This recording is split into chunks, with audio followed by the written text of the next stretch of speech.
Sometimes one lie is all it takes to change your entire life. The soft glow of crystal chandeliers spilled across the marble ballroom, while slow jazz drifted through the air like perfume. Waiters moved gracefully between tables carrying champagne flutes and tiny gold-trimmed desserts, and every guest in the room looked polished, expensive, untouchable. Claire Bennett felt painfully out of place among them. She stood near the back wall of the wedding rehearsal dinner, fingers tightening around a glass of sparkling water she couldn't even afford to spill on her borrowed dress. The silky navy fabric hugged her frame beautifully, but the zipper had almost broken 15 minutes earlier in the hotel bathroom, and the heels pinching her feet had come from a clearance rack in Brooklyn 3 years ago. Across the ballroom, her younger cousin Melanie laughed loudly as friends admired her engagement ring beneath the chandelier light. 3 carats, someone whispered. Claire forced a smile. She was genuinely happy for Melanie. At least she wanted to be. But happiness became harder when her aunt suddenly raised her voice across the room. "Claire, sweetheart," she called dramatically, drawing attention from nearby tables. "Didn't you say you were finally dating someone serious?" Heat rushed into Claire's face instantly. Several heads turned toward her. Even worse, Derek was standing there beside the bar. Her ex-boyfriend smirked before taking a sip of whiskey. Of course he would enjoy this. "I heard she's still single," Derek said casually, loud enough for everyone nearby to hear. A few awkward chuckles spread through the room. Claire's stomach tightened. 3 months earlier, Derek had dumped her for a real estate influencer with 200,000 Instagram followers and a father who owned half of Manhattan luxury development. Apparently that upgrade still entertained him. "Come on," Melanie teased with a grin that felt sharper than playful. "Where is this mystery guy?" Claire opened her mouth, but nothing came out. The silence stretched too long. Her aunt exchanged one of those pitying looks with another relative. Claire hated those looks more than anything. The poor Claire looks. The almost 30 and still struggling looks. The she works at a bookstore cafe looks. Derek leaned back against the bar. "Maybe he got lost on the way," he joked. More laughter. Small. Quiet. Still enough to sting. Claire's chest tightened so hard she could barely breathe. Then panic spoke before logic could stop it. "He's coming," she blurted out suddenly. The room quieted. Even Derek raised an eyebrow. Claire swallowed hard. "My fiancé's just running late." The word fiancé echoed in her own head like a gunshot. What did she just say? Melanie's eyes widened instantly. "Fiancé," her aunt nearly shrieked. "Claire Bennett, you never told us you got engaged." Claire forced herself to nod, even though her pulse was racing so fast she felt dizzy. "It happened recently." Derek stared at her carefully now, his smirk fading just slightly. "Interesting," he said slowly. "Then kiss him when he gets here." The room exploded with excited agreement. "Yes. We want to meet him. Bring him over here." Claire's blood ran cold. Her hands trembled around the glass. She couldn't think. Couldn't breathe. This was spiraling completely out of control. And then a deep, calm voice cut through the noise behind her. "I was wondering when someone would finally ask." The entire room fell silent. Claire turned slowly. A tall man in a perfectly tailored black suit stepped away from the VIP lounge near the private balcony. Broad shoulders, dark hair, calm gray eyes that somehow looked both cold and amused at the same time. He moved through the ballroom with effortless confidence, like he owned the air everyone else breathed. Claire had never seen him before in her life. Yet somehow, he walked directly toward her without hesitation. The closer he got, the quieter the room became. Then he stopped beside her, gently took her trembling hand, and lifted it to his lips. "Sorry I'm late," he said softly, his eyes locking onto hers. Traffic was brutal. Gasps rippled across the ballroom. Claire's heart slammed against her ribs. And before she could even process what was happening, the stranger slid a diamond ring onto her finger. For 3 full seconds, Claire could not move. The diamond ring glittered beneath the chandelier light, like something pulled straight out of another woman's life. Around them, voices erupted instantly. "Oh my God, look at that ring. He is gorgeous." Her aunt nearly dropped her champagne glass. Melanie stared with her mouth hanging open, while Derek's expression darkened so fast it almost made Claire dizzy. The stranger beside her remained perfectly calm. His fingers rested lightly against hers, warm and steady, grounding her before she completely collapsed under the pressure of the lie she could barely keep breathing through. "You were not answering your phone," he said smoothly, as if continuing a private conversation they had already been having for years. Claire blinked at him, completely speechless. I know, she finally whispered. I am sorry. Somehow the words came naturally. The stranger gave her the faintest smile. Dangerous. Controlled. Beautiful. Then he looked toward her family. I was hoping to steal her away after dinner, he said. But apparently I have already made an unforgettable first impression. Laughter exploded around the room instantly. The tension vanished like magic. Claire could barely understand what was happening anymore. Her aunt rushed forward first. Claire Bennett, she gasped dramatically. You have been hiding this man from us. The stranger extended his hand politely. Ethan Calloway. The reaction was immediate. Absolute silence. Even the jazz music suddenly felt distant. Claire frowned slightly. The name clearly meant something to everyone else. Melanie's fiancé nearly choked on his drink. Derek stared harder now, recognition flashing across his face. Wait, he said slowly. Calloway Hotels. Ethan gave a small nod. Among other things. Claire's stomach dropped. Oh no. No. She finally understood the shift in the room. Ethan Calloway was not just rich. He was one of those men. The kind whose face appeared in Forbes articles and business magazines sitting near grocery store checkout lines. The kind people whispered about. Billionaire. CEO. Untouchable. And somehow he was standing here pretending to be engaged to her. Her pulse pounded violently in her ears. Claire. Melanie whispered sharply the moment everyone crowded Ethan with questions.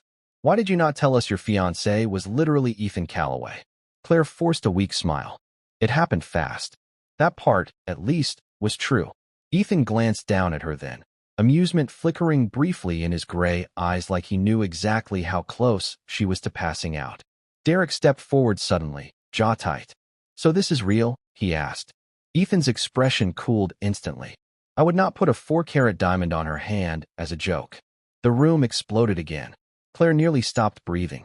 For carats? Ethan casually slid an arm around her waist, thin, subtle but protective, and Claire felt every relative in the ballroom silently reevaluating her entire existence. For the first time in years, nobody looked at her with pity. Nobody looked embarrassed for her. Nobody treated her like the struggling girl who worked double shifts at a bookstore café to help her mother pay medical bills. And somehow that realization hurt almost as much as it healed. 20 minutes later, Ethan finally guided her out of the ballroom beneath the excuse of needing a little air. The second the private balcony doors shut behind them, Claire spun toward him in panic. Are you insane? She hissed. Manhattan glittered around them through the cold spring night, traffic lights glowing nearly 30 stories below. Ethan slipped both hands into his coat pockets calmly. Probably, he admitted. But your family seems happy. Claire stared at him in disbelief. You cannot just walk into someone's life pretending to be their fiancé. Actually, Ethan replied smoothly. You started that part. Claire opened her mouth, then immediately closed it. He had a point. The billionaire studied her quietly for a moment before speaking again. You look like you needed someone on your side in there. Something about the softness in his voice caught her completely off guard. Claire looked away quickly toward the city skyline.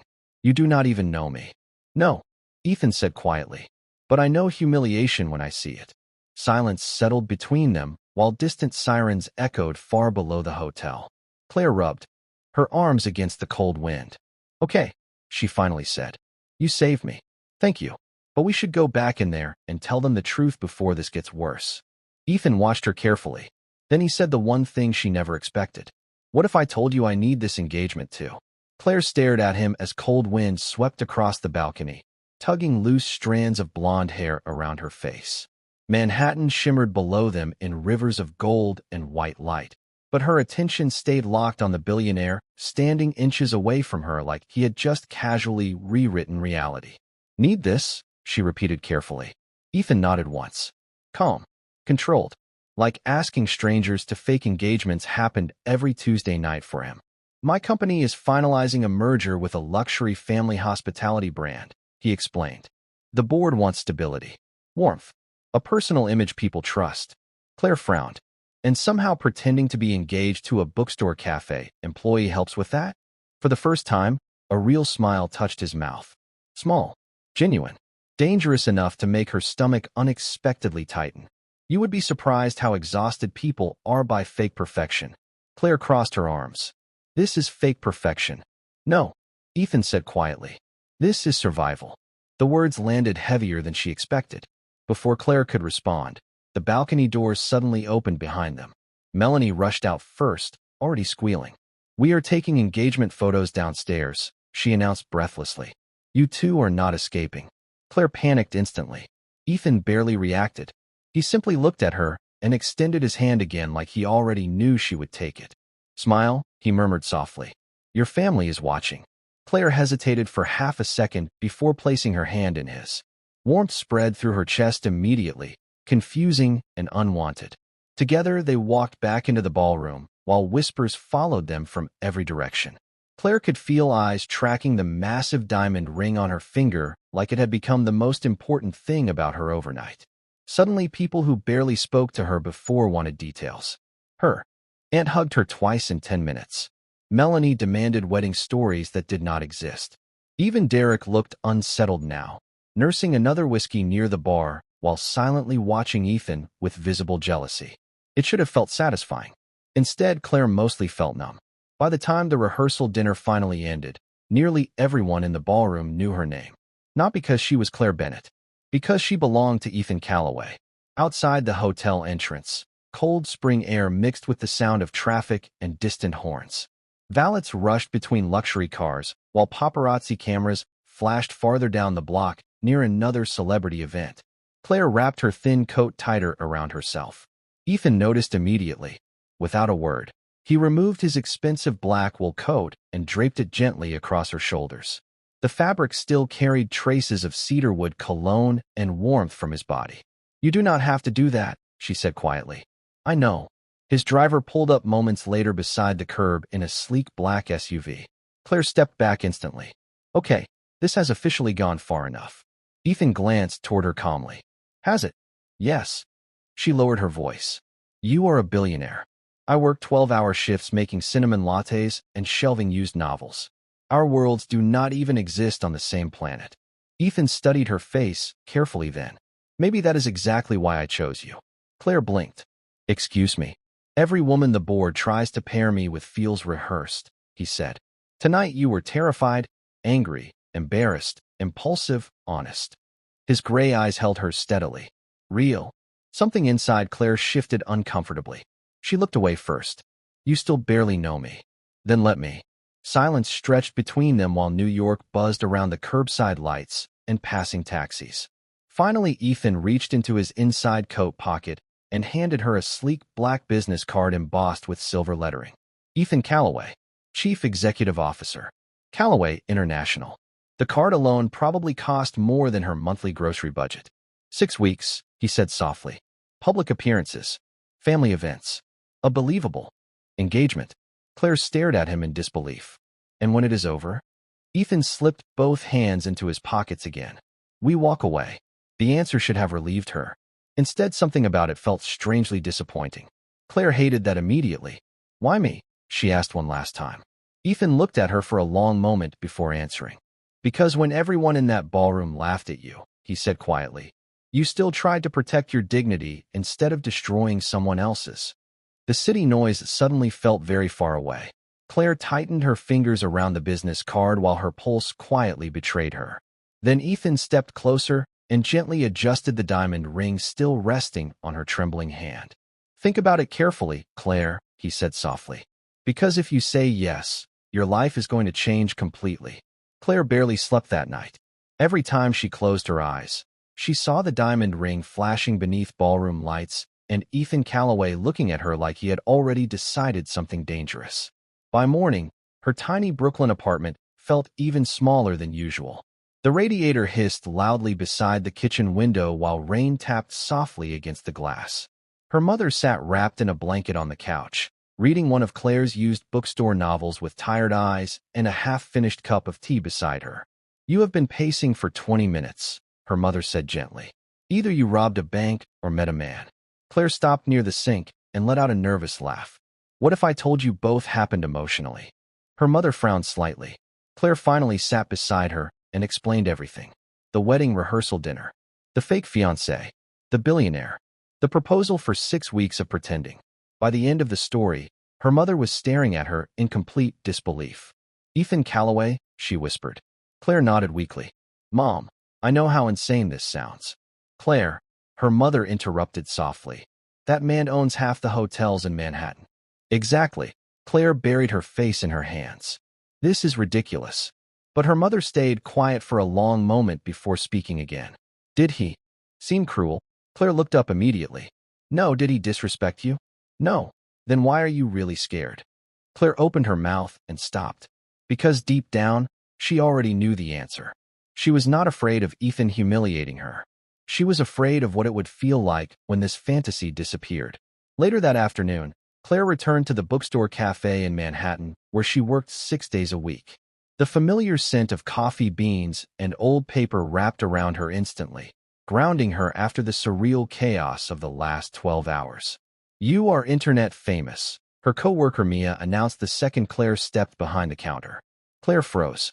What? Mia spun a tablet around dramatically. There, splashed across celebrity blogs and business pages, were photos from the rehearsal dinner. Ethan holding her hand. Ethan kissing her fingers. Ethan sliding the ring onto her hand beneath crystal chandeliers. Billionaire Ethan Calloway engaged to mystery woman. Claire nearly dropped the tablet. Oh no. Oh yes, Mia corrected. And by the way, your fiancé looks illegal. Claire groaned and shoved the tablet away. Her phone buzzed in her apron pocket almost immediately afterward. Unknown number. Her stomach flipped before she even answered. Hello. You survived the internet. Ethan's calm voice said softly through the phone. Somehow hearing him outside the ballroom atmosphere felt even more dangerous. More real. Claire leaned against the coffee machine. Barely. Good, he replied. Because we need to move quickly. Of course they did. Billionaires apparently scheduled emotional disasters like business meetings. Claire, Ethan continued. My team already knows about the engagement. If you are agreeing to this, there are details we need to discuss. Claire closed her eyes briefly. You really are serious. I do not joke about billion-dollar mergers. She heard quiet traffic noise in the background on his side of the call. Then his voice lowered slightly. But I am also not forcing you. That part mattered more than she expected. Claire stared through the cafe window at people rushing along rainy Manhattan sidewalks, carrying umbrellas and grocery bags, completely unaware her life had tilted sideways overnight. What exactly would I have to do? She asked carefully. Ethan answered immediately. Public appearances, charity events, a few interviews, family dinners. We create a believable relationship. Claire laughed nervously. Believable? Ethan, I spilled sparkling water on myself 3 times last night. Yes, he said calmly. That is part of why people like you. Her cheeks warmed unexpectedly.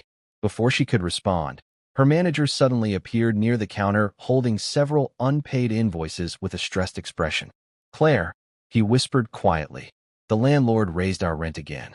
If business does not improve soon. He did not finish the sentence. He did not have to. Claire already knew. The bookstore cafe was dying. Her chest tightened instantly. Ethan's voice came through the phone again. Meet me tonight, he said softly. 6 o'clock. The Calloway Grand on 57th. Claire looked down at the unpaid invoices in her manager's hands. Then at the engagement ring still glittering on her finger beneath the cafe lights. Slowly, her heartbeat began changing from fear into something far more dangerous. Temptation. Okay, she whispered finally. I will come. At exactly 6 o'clock, Claire stood beneath the towering gold entrance of the Calloway Grand feeling like she had accidentally wandered into another universe. Luxury cars lined the curb while men in tailored suits hurried through revolving glass doors carrying leather briefcases and speaking into wireless headsets. Everything smelled expensive. Even the air somehow felt polished. Claire glanced down at her reflection in the hotel window and instantly regretted her outfit choice. She had changed 3 times before leaving Brooklyn and finally settled on a cream sweater dress with black tights and ankle boots that looked decent enough under dim lighting. But standing outside one of the most elite hotels in Manhattan made her feel painfully ordinary again. Before she could panic and run, the doors opened. Ethan stepped outside himself. No assistant. No security. Just Ethan in a charcoal gray suit with his dark coat hanging open, slightly against the cold evening wind. The moment his eyes found her, His expression softened in a way that immediately made her pulse betray her. "You came," he said quietly. Claire crossed her arms nervously. "I almost did not." Ethan glanced briefly at her boots before offering his hand. "You still would have shown up." She hated how confident he sounded about that. Inside, the hotel lobby glowed with marble floors, crystal lighting, and soft piano music drifting through hidden speakers. Claire felt every employee subtly straighten the second Ethan walked past. Some nodded respectfully. Others looked openly curious when they noticed Claire beside him wearing his engagement ring. "This is insane," she whispered under her breath while they stepped into a private elevator. Ethan pressed the top floor button calmly. "You have said that 4 times now. Because it keeps getting more insane." The elevator doors closed softly around them. Suddenly the quiet felt dangerous. Claire became painfully aware of how close he stood beside her in the mirrored space. "Relax," Ethan said gently, noticing her tension immediately. "I am not taking you somewhere frightening." "That depends on your definition of frightening." A faint smile touched his mouth again. God, that smile was unfair. 30 seconds later, the elevator opened directly into a massive private penthouse suite overlooking Manhattan. Floor-to-ceiling windows revealed the glowing skyline stretching endlessly beyond the glass, while soft jazz played quietly somewhere in the background. Claire stopped walking completely. "You live here?" she asked breathlessly. Ethan loosened his tie slightly. "Sometimes." Of course, a billionaire had multiple homes. Claire suddenly remembered her apartment radiator making sounds like it wanted to die last winter. Ethan walked toward a long dining table where several neatly organized folders rested beside sparkling water and untouched plates of food. "Business first," he said, "before either of us changes our mind." Claire approached cautiously while he handed her a slim contract folder. Her stomach twisted. Somehow seeing actual paperwork made everything feel terrifyingly real. "There are rules," Ethan explained calmly. "Public appearances together when necessary. No discussing the arrangement with anyone outside immediate family. No intentional scandals." Claire skimmed the pages nervously. "This looks like a hostage agreement." "Most business contracts do." She shot him a look. Ethan ignored it smoothly. "There is also a financial clause." Claire immediately stiffened. "No," Ethan looked up. "Claire, I am not taking money to pretend to love you." Silence settled between them for a moment. Instead of looking offended, Ethan studied her carefully like she had just confirmed something important to him. "You really are different from everyone around me," he said quietly. Claire looked away first. "You barely know me." Ethan leaned one hand against the table. "I know enough." His voice lowered slightly. "Most people would have asked for more." Claire swallowed hard. The way he looked at her sometimes felt too direct, too observant, like he saw things she worked very hard to hide from the world. To escape the tension, she looked back down at the contract again. 6 weeks, she murmured softly. "Then everything ends." Ethan's expression changed almost too quickly to catch. Something unreadable flickered across his face before disappearing behind calm professionalism again. "Yes," he answered. Claire nodded slowly. Then she reached for the pen resting beside the folder. Her fingers trembled slightly as she signed her name across the final page. Ethan watched her silently the entire time. The second she finished, he stepped closer and gently lifted her left hand, turning the diamond ring beneath the warm penthouse lighting. "You should know something before we do this," he said softly. Claire's heartbeat slowed strangely. "What?" Ethan's gray eyes held hers completely. "The moment this becomes real for you," he said quietly, "everything gets complicated."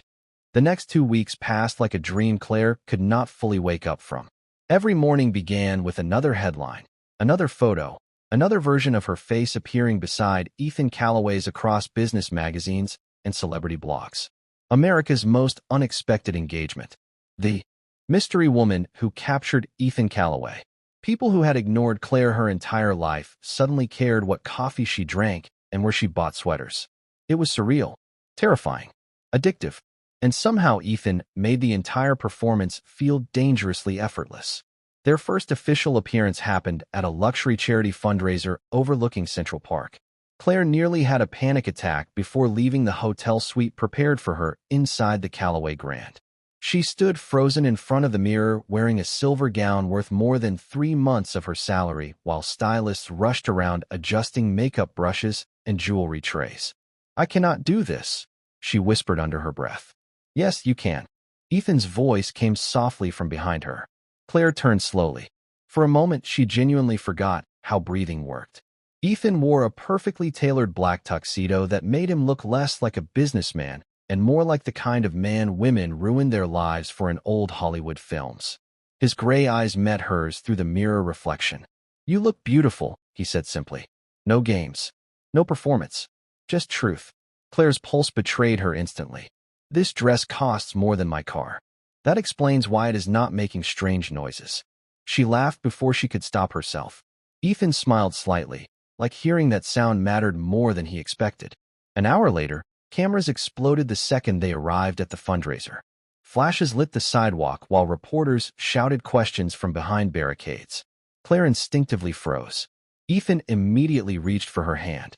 Look at me, he murmured quietly beside her. She did. Do not think about them, he said softly. Just stay with me. Somehow those 4 words steadied her more than they should have. Inside the ballroom, Manhattan's elite floated beneath golden chandeliers wearing diamonds and million-dollar smiles.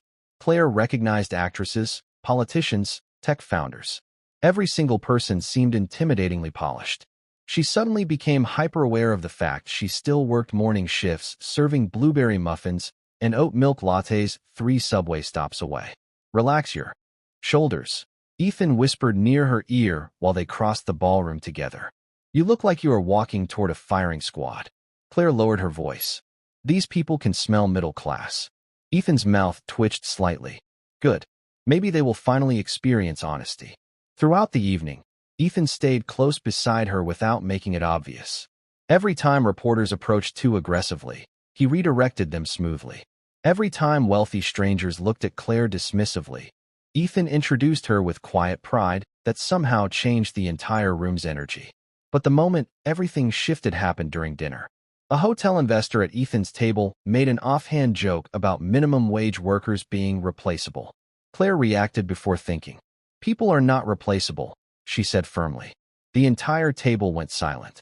The investor blinked at her with surprise. Claire felt immediate regret until Ethan calmly leaned back in his chair beside her. Go on, he said quietly. Claire swallowed hard but continued.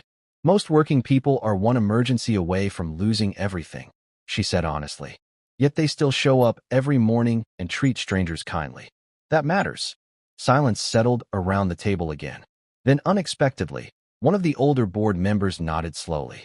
Finally, he murmured, someone at this table speaks like a human being. Laughter broke the tension instantly. But Ethan did not laugh. He simply watched Claire with an unreadable expression that suddenly felt far too personal. Later that night, after the fundraiser ended, Claire stepped outside onto the private terrace for air. Cold wind brushed across her bare shoulders while Central Park glittered quietly below the city lights. You embarrassed half my investors tonight, Ethan said from behind her. Claire turned quickly. I am sorry. Do not apologize. He stepped beside her, loosening his bow tie slightly. It was the first honest conversation anyone has had at one of these events in years. Claire smiled faintly. Your world is weird. Ethan looked out across Manhattan silently for a moment before answering. It stopped feeling real a long time ago. Something about the sadness beneath his voice caught her off guard completely. Claire looked at him carefully then. Not the billionaire. Not the headlines. Just Ethan. Suddenly, he looked less untouchable than lonely. The dangerous part was realizing she wanted to know the difference. 3 weeks into the engagement, Claire no longer jumped every time cameras flashed in her face. She learned how to smile through interviews, how to survive 6-inch heels for entire evenings, and how to recognize which wealthy people were genuinely kind and which ones only performed kindness when photographers were nearby. But the one thing she still could not figure out was Ethan. Some days he felt untouchably distant, disappearing into meetings and phone calls that lasted until midnight. Other days he looked at her like she was the only thing in the room capable of quieting whatever storm lived inside him. And Claire was starting to realize that inconsistency was becoming dangerous for her heart. It happened on a Thursday night during another luxury event at one of Ethan's downtown hotels. Snow drifted softly outside the towering ballroom windows while a live orchestra played old jazz standards beneath crystal chandeliers. Claire stood near the bar adjusting the silver bracelet one of Ethan's stylists had insisted she wear when she noticed several employees rushing nervously across the room, carrying trays and decorations. One young waitress accidentally dropped an entire tray of champagne glasses near the dance floor. The sharp sound echoed across the ballroom instantly. Conversation stopped. The girl froze in horror as shattered glass spread across the marble floor. Claire recognized that look immediately. Pure panic. The kind that came from knowing one mistake could cost someone their paycheck. A wealthy woman nearby rolled her eyes dramatically. Honestly, she muttered loudly, these people are hopeless. Before the waitress could even apologize, Claire crossed the ballroom and knelt beside her without hesitation. Hey, she said gently. It is okay. Nobody died. We are good. The girl looked close to tears. I am so sorry. Claire smiled softly. Trust me, I spilled espresso on a customer wearing white cashmere once. You are doing fine. A few nearby guests stared in surprise while Claire helped gather broken glass with a server towel. Then suddenly another pair of hands reached down beside hers. Ethan. The entire ballroom visibly quieted. Billionaires apparently were not expected to clean floors at charity galas.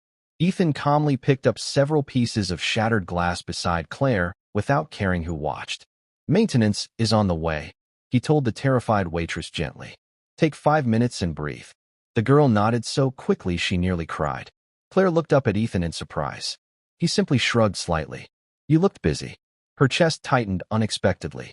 Later that evening, after the gala ended and guests slowly disappeared into elevators and waiting cars, Claire wandered onto the rooftop terrace alone. Snowflakes drifted lazily through the freezing Manhattan air while the city glittered endlessly beneath the dark sky.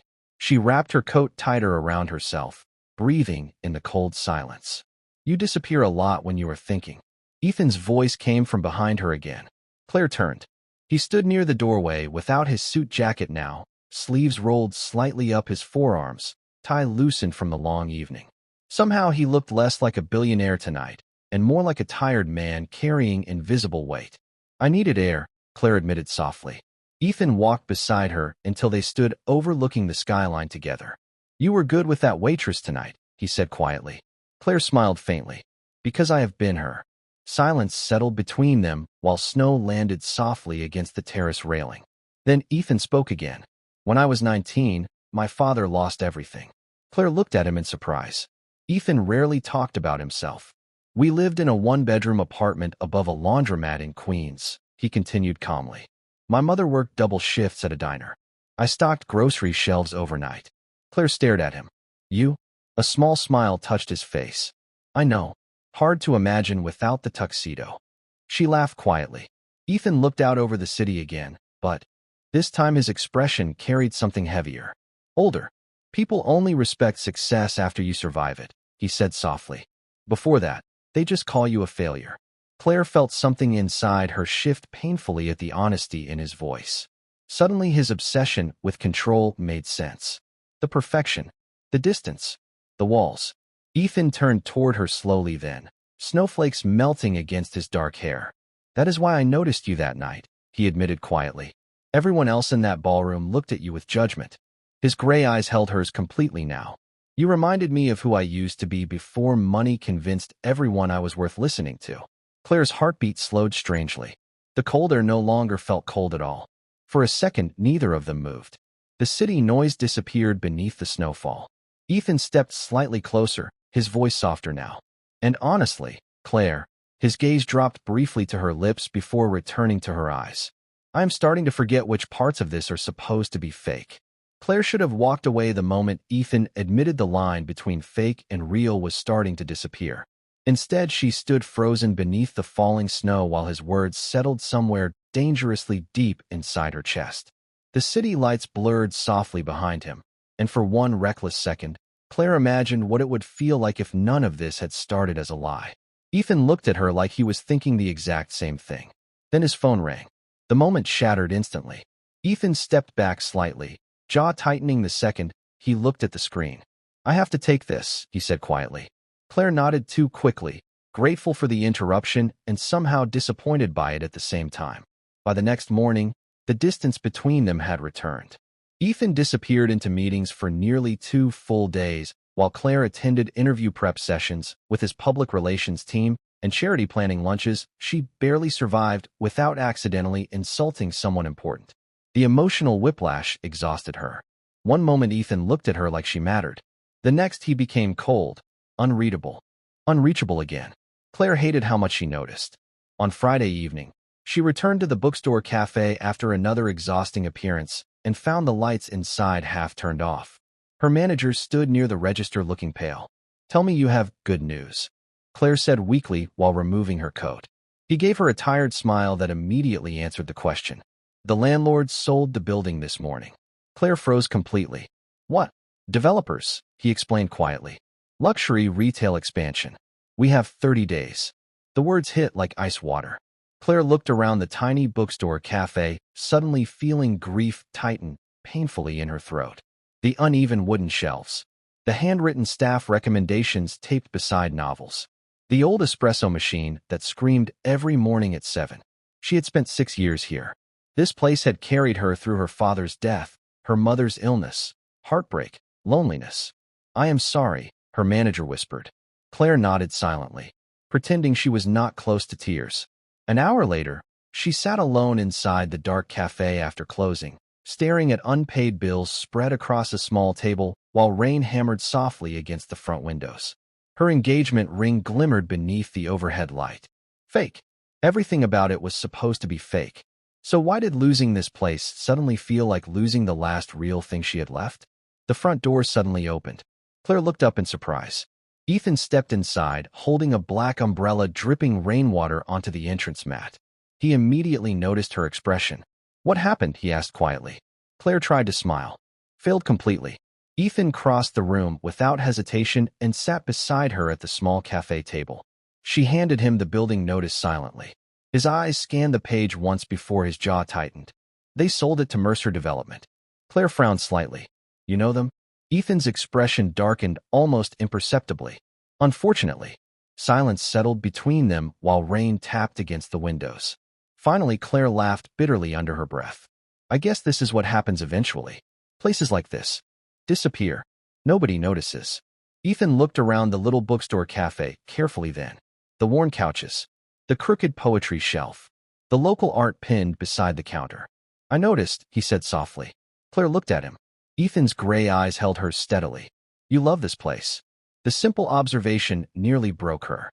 Claire looked away quickly before he noticed the tears gathering in her eyes. "It does not matter," she whispered. "Nothing lasts forever." Ethan stayed quiet for a long moment. Then he reached across the table and gently took her hand. Not for cameras. Not for appearances. Just Ethan holding Claire's trembling fingers inside the warm silence of a nearly empty bookstore cafe. "Do not say things like that," he said quietly. Claire's heartbeat stumbled. She slowly looked back at him. Ethan's thumb brushed softly across her knuckles while rain blurred Manhattan outside the windows behind him. "Some things are worth fighting for," he murmured. The way he looked at her made the entire room feel smaller somehow. More intimate. More dangerous. Claire forgot how to breathe again. Then suddenly Ethan's phone buzzed loudly across the table. A message notification lit up the screen. Claire's eyes dropped automatically before she could stop herself, and her stomach instantly turned cold. Because across the lock screen was a headline draft from a gossip site beside several leaked photos. Callaway fake engagement contract exposed. Claire's blood froze. Slowly, she lifted her eyes back toward Ethan. "What?" she whispered softly. "Is that?" The color drained from Ethan's face the second he realized Claire had seen the headline glowing across his phone screen. For one terrible moment, neither of them moved. Rain hammered softly against the bookstore windows while the silence between them became almost unbearable. Claire slowly pulled her hand away from his. "Tell me that is fake," she whispered. Ethan locked his phone immediately, jaw tightening hard enough for her to see the muscle shift beneath his skin. "Claire, tell me," she repeated more firmly this time. Ethan exhaled slowly. Someone leaked information about the contract. Her stomach dropped. Anyway, even though part of her already knew the answer. So this is really happening. Ethan stood from the table immediately. "Listen to me carefully. The story is not public yet." Claire laughed softly in disbelief, tears already burning behind her eyes. That is your concern right now? My concern, Ethan said sharply, is protecting you before this explodes. But it already had exploded. Maybe not online yet. But inside her chest something had shattered wide open.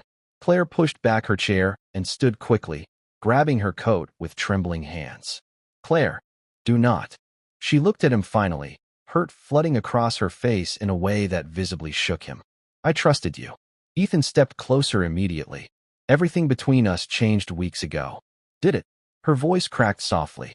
Or was I just getting emotionally attached to a business arrangement while you stayed in control the whole time?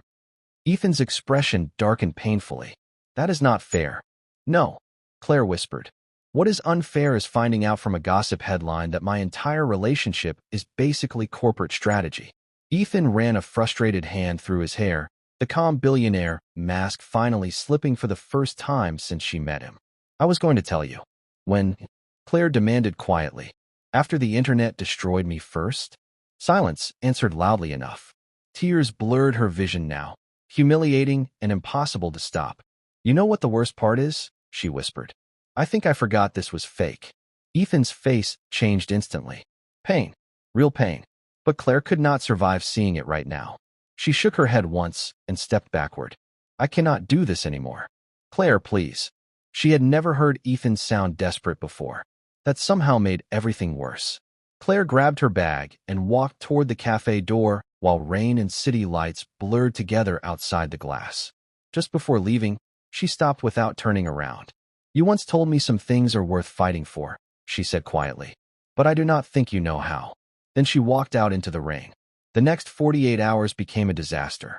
The leaked contract story exploded across every media outlet in America by morning.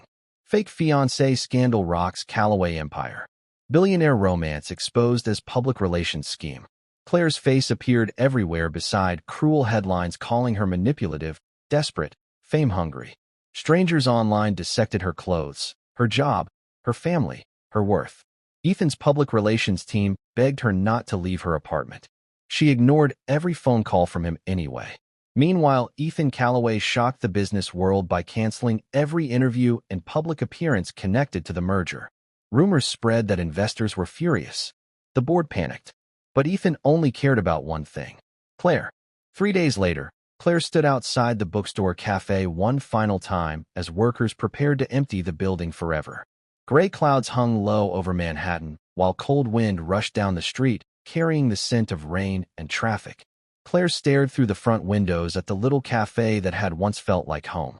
Then a black SUV stopped quietly beside the curb. Ethan stepped out alone. No assistants. No security. No cameras. Just Ethan looking exhausted in a dark wool coat with sleepless shadows beneath his eyes. Claire's heartbeat betrayed her instantly. Ethan walked toward her slowly, stopping only a few feet away. I deserve your anger, he said quietly. But I need you to hear the truth. Claire stayed silent. Ethan reached into his coat pocket and handed her a small envelope. Confused, Claire opened it carefully. Inside was a property deed. Her breath caught instantly. What is this? Ethan looked toward the bookstore cafe windows softly. I bought the building 2 days ago. Claire stared at him in shock. What? The cafe stays open, he said quietly. No developers. No demolition. Claire looked up immediately. You bought an entire building? Ethan gave a tired half-smile. Apparently, that is what billionaires do when they are in love with someone. Her heart stopped. Completely. Ethan stepped closer then, gray eyes holding hers with nothing guarded left inside them anymore. The contract was real, he admitted softly. But somewhere between your terrible coffee, jokes, and the way you defend people nobody notices, his voice cracked slightly for the first time. You became the most real thing in my life. Tears filled Claire's eyes instantly. Ethan carefully reached for her hand again, slower this time, like he understood it was entirely her choice now. No cameras, he whispered. No fake promises. No business deals. He gently slid the original engagement ring from her finger. Then from his coat pocket, he pulled out a different ring. Smaller. Simpler. Real. Claire Bennett, he said softly beneath the cold Manhattan sky. Will you let me love you honestly this time? Claire looked at him through tears while the city rushed endlessly around them. Then finally, after everything fake had fallen apart, she smiled for real and whispered the only answer that ever mattered. Yes.